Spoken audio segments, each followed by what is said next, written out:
Hello everyone. Previous lecture के अंदर हम लोग बात कर रहे थे पार्लियामेंट के सेशंस के बारे में, उसके कुछ प्रोसीजर्स के बारे में। हम लोगों ने अभी तक समन के बारे में देख लिया, एडजर्नमेंट के बारे में देख लिया, एडजर्नमेंट सेने डाई को हमने डिस्कस करा, प्रोरोगेशन को डिस्कस करा। अब बात करते हैं इस लेक्चर के अंदर डिसोल्यूशन के बारे में। डिसोल्यूशन के कंटेक्स्ट में सबसे पहले तो एक बात जान लेना हमारे लिए बहुत इम्पॉर्टेंट है। राज्यसभा जो अपर हाउस है पार्लियामेंट का, वो तो एक परमानेंट हाउस है, उसका डिसोल्यूशन नहीं हो सकता। सिर्फ लोकसभा जो है, it is the only house which is subject to dissolution. सिर्फ उसी का डिसोल्यूशन हो सकता है, वही वो हाउस है, लोकसभा ही वो हाउस है जिसका जो डिसॉल्व हो सकता है। तो अनलाइक का प्रोरोगेशन, डिसोल्यूशन जो होता है वो क्या करता है, वो सिर्फ एक सेशन को बर्खास्त नहीं करता जैसे कि प्रोरोगेशन करता है। वो जो एग्जिस्टिंग हाउस होता है उसकी लाइफ को ही एंड कर देता है। यानी कि नेक्स्ट सेशन के अंदर क्या हमें सेम शक्लें देखने को मिलेंगी क्या अगर हाउस डिसॉल्व हो जाए तो, यानी कि लोकसभा डिसॉल्व हो जाए तो, क्योंकि राज्यसभा तो हो नहीं सकता, है ना। And a new house is constituted after general elections are held. यहाँ पर लोकसभा का जो लाइफ एंड करियर है वो खत्म हो जाता है। लोकसभा का डिसोल्यूशन ना दो तरीकों से हो सकता है। अब ये जो दो तरीके डिस्कस करे हुए हैं ना, ये याद रखना अर्पित कि ये एमपीपीएससी में मेंस में आ सकता है। ये वहाँ पर ना क्या होता है, एमपीपीएससी के पेपर के अंदर श्रेया, मेंस ज़्यादा बड़े मार्क्स के नहीं होते हैं, छोटे मार्क्स के होते हैं। तो वो छोटे छोटे माइक्रो एलिमेंट्स के ऊपर पूछता है क्वेश्चन एमपीपीएससी। मेंस के पर्सपेक्टिव से बता रहा हूँ मैं। तो वहाँ पर ये चीज़ हम लोगों को आ सकती है, ठीक है, कि mention the two prominent ways जिसमें लोकसभा डिसॉल्व हो सकता है। एक तो है देखो ऑटोमेटिक डिसोल्यूशन, इसके बारे में हम काफ़ी डिस्कस कर चुके हैं। जब प्रॉपर तरीके से जिस दिन फर्स्ट मीटिंग हुई थी लोकसभा की इलेक्शंस के बाद, वहाँ से लेकर पूरे के पूरे जब 5 साल जो हैं, जो कि लोकसभा का टेन्योर होता है, नॉर्मल टेन्योर होता है, उन 5 सालों की जब एक्सपायरी हो जाए, वो टेन्योर ख़त्म हो जाए लोकसभा का, ठीक है, या जो भी ऐसे टर्म्स जिसके टाइम पर लोकसभा एक्सटेंड करी गई है। फॉर एग्जांपल राइटर यहाँ पर आपको बोल भी रहा है, नेशनल इमरजेंसी के टाइम पर कभी आपको ऐसा करना पड़ जाए जैसा कि हमारे देश में हुआ भी था, कब 1975 टू 76 के आसपास, है ना। अब ये जो चीज़ हुई थी, यहाँ पर क्या हुआ था, लोकसभा का टेन्योर 5 से बढ़ाकर 6 साल कर दिया गया था। नॉर्मल इमरजेंसी के पीरियड के टाइम पर भी सरकार ऐसा करने का डिसाइड कर सकती है,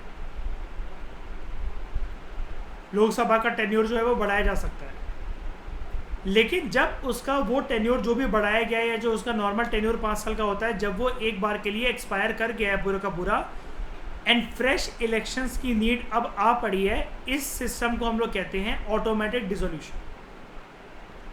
लेकिन बहुत बार ऐसा भी हो सकता है कि 5 साल लोकसभा के पूरी तरीके से कंप्लीट ना हो, एंड उससे पहले ही लोकसभा का खेल हो जाए।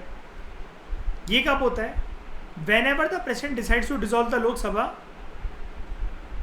he or she is authorized to do so। अब ये चीज़ जितनी आसानी से मयूर यहाँ पर लिख दी गई है, क्या ये सब कुछ राष्ट्रपति की मर्जी से होता है कि जब मर्जी वो चाहे लोकसभा को डिसॉल्व कर देगा? किसके कहने पे करता है? प्रधानमंत्री और उनका मंत्रिमंडल, PM and his council of minister. अगर एक बार लोकसभा डिसॉल्व होती है before the completion of its normal tenure, ठीक है, तो डिसोल्यूशन जो है वो होकर ही रहेगा। और फ्रेश इलेक्शंस होंगे क्या इस केस में, बताओ? बिल्कुल होंगे। क्या ऐसा होगा क्या कि जितना उसका टाइम गैप बाकी रह गया अर्पित, 1 साल तक कुछ भी नहीं होने वाला? इसलिए यहाँ पर लिखा हुआ है, इसको रिवोक नहीं करा जा सकता, इट इज इररिवोकेबल। कुछ नहीं करा जा सकता अगर डिसॉल्व हो गया तो। मान लो, जैसे अगर मैं आपको एक बात बताऊं, याद है अर्पित, अटल बिहारी वाजपेयी जी के टाइम पर जो उनका पहला टेन्योर था, वो आई थिंक 2 हफ्ते से ज़्यादा नहीं टिक पाए थे, है ना। तो इसका मतलब क्या, जो 4 साल 11 महीने का जो समय बाकी था तब तक कोई चुनाव नहीं करवाने हमें क्या? ऐसा नहीं होता है, ये हम सबको पता है ना। तो when the Lok Sabha is dissolve, अब ये वाली बात देखना, all business including bills, motions, resolutions, notices, petition या कोई भी ऐसी चीज जो कि लोकसभा के सामने पेंडिंग हो या लोकसभा की कमेटी के सामने पेंडिंग हो, वो लैप्स कर जाती है।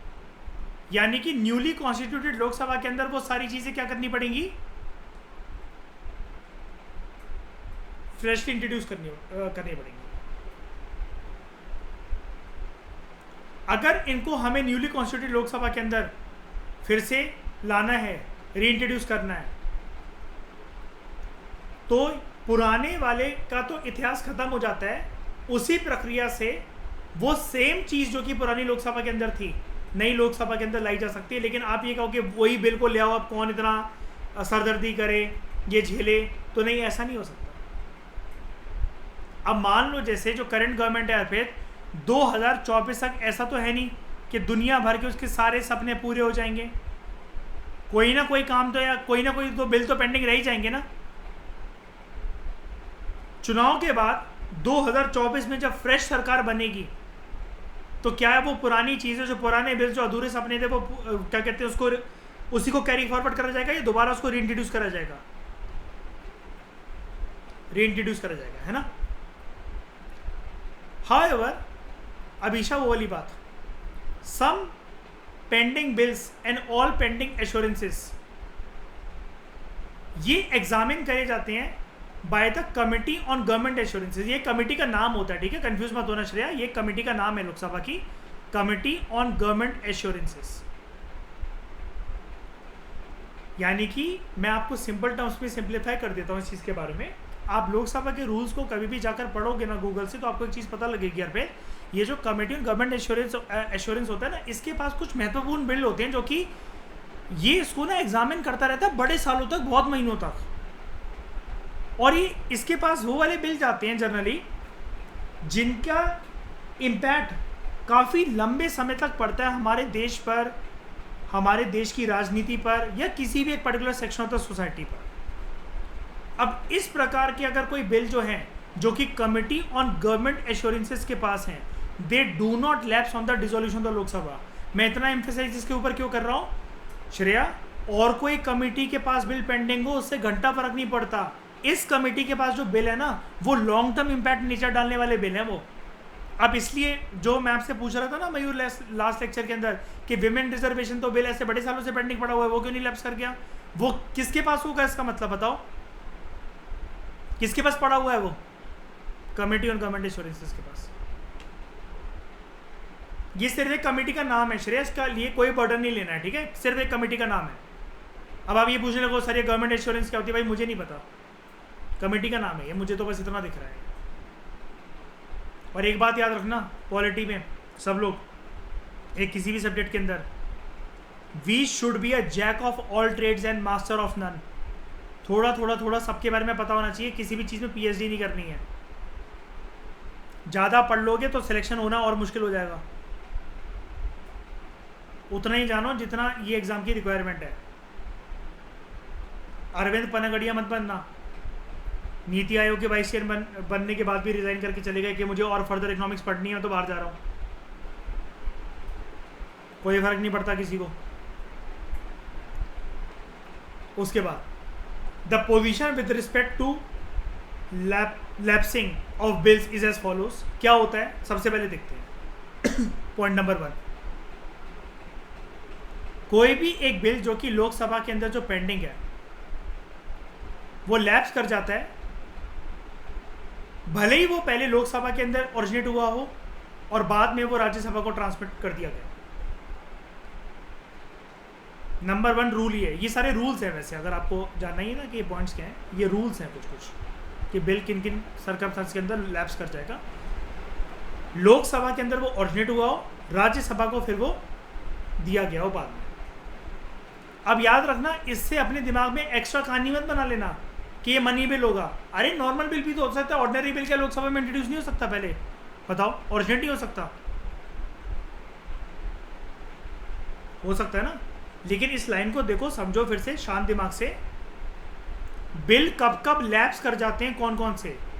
एक ऐसा बिल जो कि पेंडिंग हो लोकसभा के अंदर, वो तब लैप्स कर जाएगा जब वो लोकसभा में ओरिजिनेट हुआ सबसे पहले और बाद में राज्यसभा को दिया गया। यानी कि पहले उसका अस्तित्व कहां पर आया? सबसे पहले कौन से हाउस में? लोकसभा में। तो वो बिल कौन से हाउस में लैप्स कर जाएगा?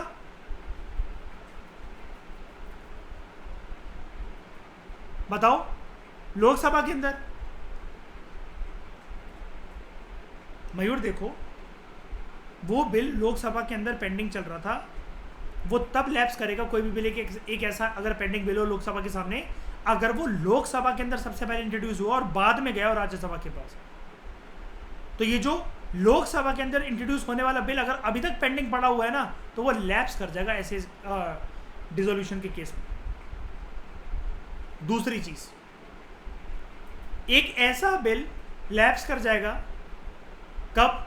जब वो पास तो कर दिया गया लोकसभा के द्वारा, but it is pending in the Rajya Sabha. पास कर दिया गया लेकिन वो पैसेज अभी तक राज्यसभा में पेंडिंग चल रही है। यानी कि ऐसे बिल के अंदर दम ही नहीं था ना। और ऊपर वाला जो पॉइंट अगर आप इससे रिलेट करने की कोशिश कर रहे हो तो देखो, यहां पर वर्ड था ओरिजिनेट, यहां पर पास और फेल की और बात तो पेंडिंग की तो बात लिखी नहीं है अभी तक।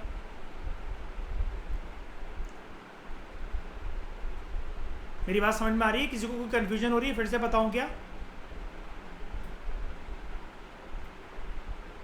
बेझिझक पूछ लो, कोई टेंशन वाली बात नहीं है। ये हम सिर्फ रूल्स पढ़ रहे हैं, किन रूल्स के अंतर्गत कौन सी ऐसी सिचुएशन, परिस्थिति या कंडीशन बनेगी जब बिल का लैप्स होना सुनिश्चित है।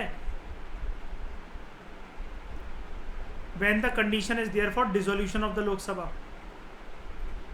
एक ऐसा बिल मैंने बोला नंबर 1 जो कि लोकसभा के अंदर ओरिजिनेट हुआ हो, राज्यसभा को ट्रांसमिट कर दिया गया हो, आगे कोई प्रक्रिया नहीं हुई, तो वो लोकसभा के अंदर लैप्स कर जाएगा। दूसरा केस मैंने आपको ये बताया, उस बिल को पास तो कर दिया गया था लोकसभा के द्वारा, लेकिन राज्यसभा में वो पेंडिंग चल रहा था, तब भी वो लैप्स कर जाएगा।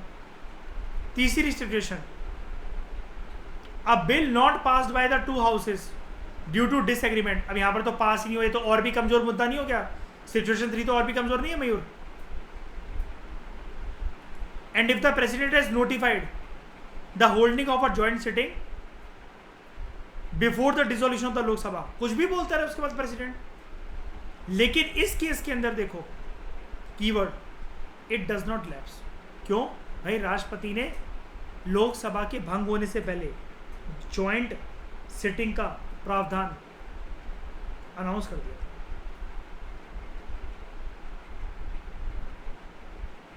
दोनों ने पास नहीं करा था ऐसे, इसके ऊपर डिसएग्रीमेंट था, लेकिन प्रेसिडेंट ये क्यों लैप्स नहीं करेगा? सिर्फ इस बंदे की नोटिफिकेशन इशू करने की वजह से। ये 3 शब्द पकड़ लो, प्रेसिडेंट हैज नोटिफाइड क्या चीज? Holding of joint session. और कब? बिफोर।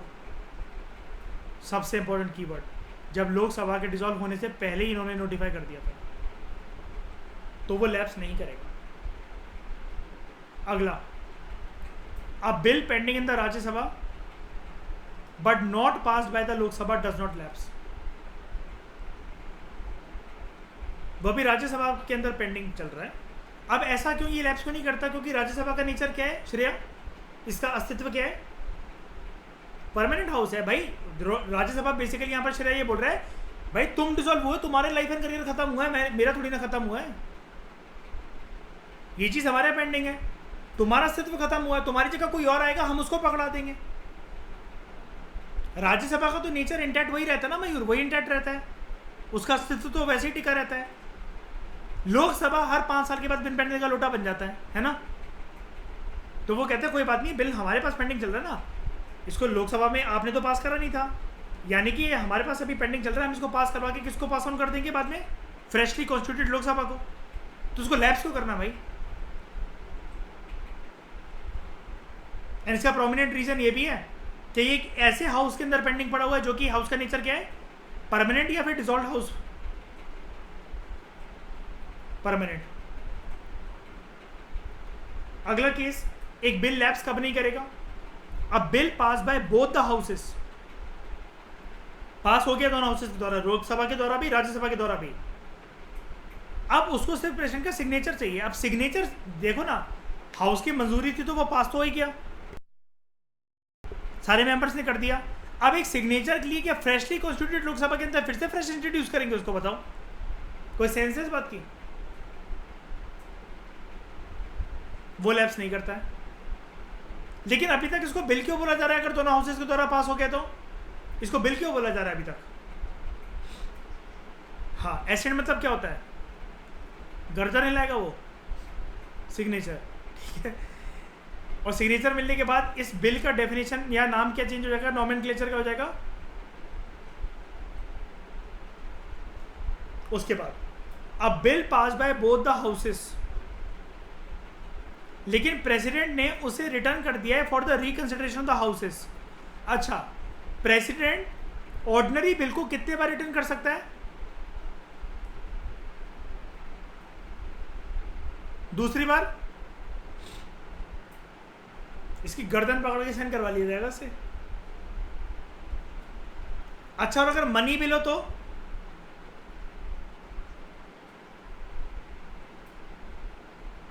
राज्यसभा को बोल सकते हैं वापस कर सकते हैं मनी बिल?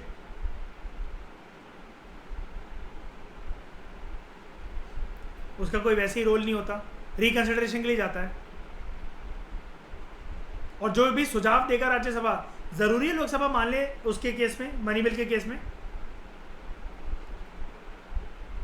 कितने दिन के लिए जाता है राज्यसभा के पास मनी बिल?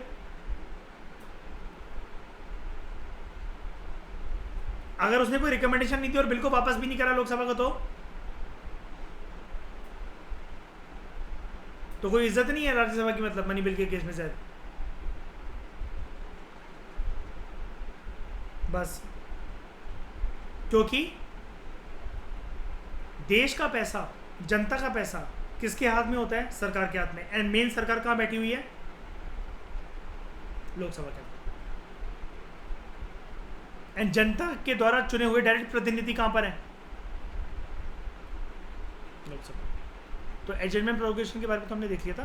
कोरम की बात कर लेते हैं ज़रा बस। और what do mean by the term quorum, इसके बारे में पढ़ा था हमने।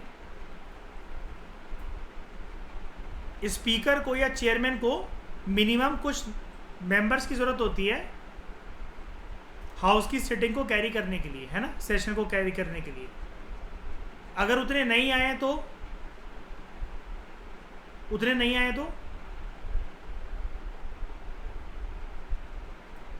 नहीं होगी।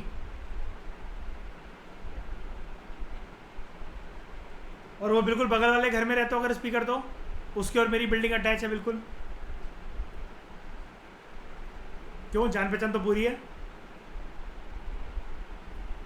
अब श्रेया आप होते स्पीकर मान लो और कोरम नहीं है, 3-4 लोग आ रखे हैं और मैं कह रहा हूं कर लो मीटिंग, करोगे?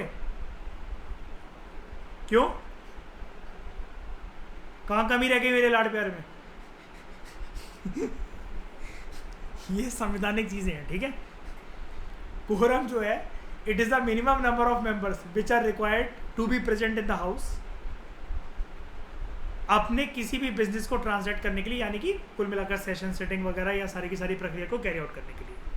कितना होता है कोरम किसी भी हाउस के अंदर? 1/10 of the total number of members in that house, 1/10। और ये 1/10 के अंदर ये आ जाता है इंक्लूडिंग प्रिसाइडिंग ऑफिसर, क्योंकि प्रिसाइडिंग ऑफिसर खुद भी क्या है? ए, सोच समझ के बोलो, करेक्ट करो मुझे, बोलो सर ये वाली चीज लोकसभा के केस में होती है। लेकिन क्योंकि यहाँ पर वैसे तो एक चीज़ मैं आपको बता दूँ, इसके डबल इंटरप्रिटेशन है वैसे तो। पता है क्या है, अगर आप इसको ध्यान से देखोगे कहीं आपको ये रियल आंसर अच्छा कहीं मिलने नहीं वाला। मैंने बहुत एडिटोरियल सर्च करे थे इसके बारे में, नहीं मिलता इसके बारे में प्रॉपर कहीं आंसर। इसकी ना पे 2 इंटरप्रिटेशन निकल कर आती हैं। ये एमपी के लिहाज से तो यहाँ पर बोल नहीं रहा है वैसे ये वाली बात, ये तो सिर्फ यही बोल रहा है कि प्रेजेंट होना चाहिए इतना। तो अगर चेयरमैन को भी अगर हम लोग यहाँ पर इंक्लूड कर दें, अगर मान लो फॉर एग्जाम्पल, तो सिर्फ प्रेजेंट की तो बात चल रही है यहाँ पर, अभी एमपी वेमपी की तो बात चल ही नहीं रही है। इतनी संख्या होनी चाहिए बस, ये कह रहा है। लेकिन दूसरी इंटरप्रिटेशन निकलती है कि शायद से एमपी के बारे में बात कर रहा है कोरम के केस में। लेकिन क्योंकि यहाँ पर सिर्फ कॉन्स्टिट्यूशन की लैंग्वेज में ना ये लिख रखा है अर्पित श्रेया कि प्रिसाइडिंग ऑफिसर को इंक्लूड करके 1/10 टोटल नंबर ऑफ मेंबर जो हैं ईच हाउस में देखे जाते हैं। अब यहाँ पर दिक्कत यह आ जाती है, number of members in each house देखा जाता है। अब यार चेयरमैन मेंबर तो होता नहीं है। It means that there must be at least 55 members in the Lok Sabha, क्यों 550, and 25 members in the Rajya Sabha 25। किसी भी बिजनेस को कंडक्ट करने के लिए, कैरी आउट करने के लिए लोकसभा राज्यसभा के अंदर respectively. If there is no quorum during a meeting of the house, ये ड्यूटी होती है प्रेसाइडिंग ऑफिसर की, या तो हाउस को एडजर्न कर दो। अच्छा एडजर्न में क्या होगा, क्या कहेगा प्रेसाइडिंग ऑफिसर के फ्रेश इलेक्शन करवा दो, कोरम नहीं है, बाद में मिल सकते हैं, वो हो सकता है ना। और अरबैद आप ये बोलो कि मैडम साहिबा, अभी स्पीकर अगर फीमेल है, मैडम साहिबा अभी लंच ब्रेक के बाद आ जाएंगे बाकी लोग, तो चलेगा? हाँ चल जाएगा यार, गुड है। हाँ लेकिन मैं वैसे मतलब एक वैसे ही बोल रहा हूँ जनरल लेमैन के टर्म्स में कि अगर आपने बोला कि लंच ब्रेक के बाद में हम आ रहे हैं, हो जाएंगे 55 मेंबर या 25 मेंबर, तो हो जाएगा, ठीक है। And to suspend the meeting, it is a duty of the presiding officer either to adjourn the house और to suspend the meeting until there is a quorum. Frustration में क्या बोला जाएगा, या तो लंच ब्रेक के बाद आना या कल आना। तो इस डिस्कशन में दोस्तों फिलहाल इतना ही, आगे और बात करेंगे। अभी हमारा ये वाला जो टॉपिक है ये अभी हमारा और कंटिन्यू होगा। हम पूरा का पूरा जो सेशन के बारे में डिस्कशन कर रहे हैं उसको और जानेंगे कि सेशन कैसे कैरी आउट होता है। लेकिन इस डिस्कशन में फिलहाल इतना ही। Thank you very much for discussion.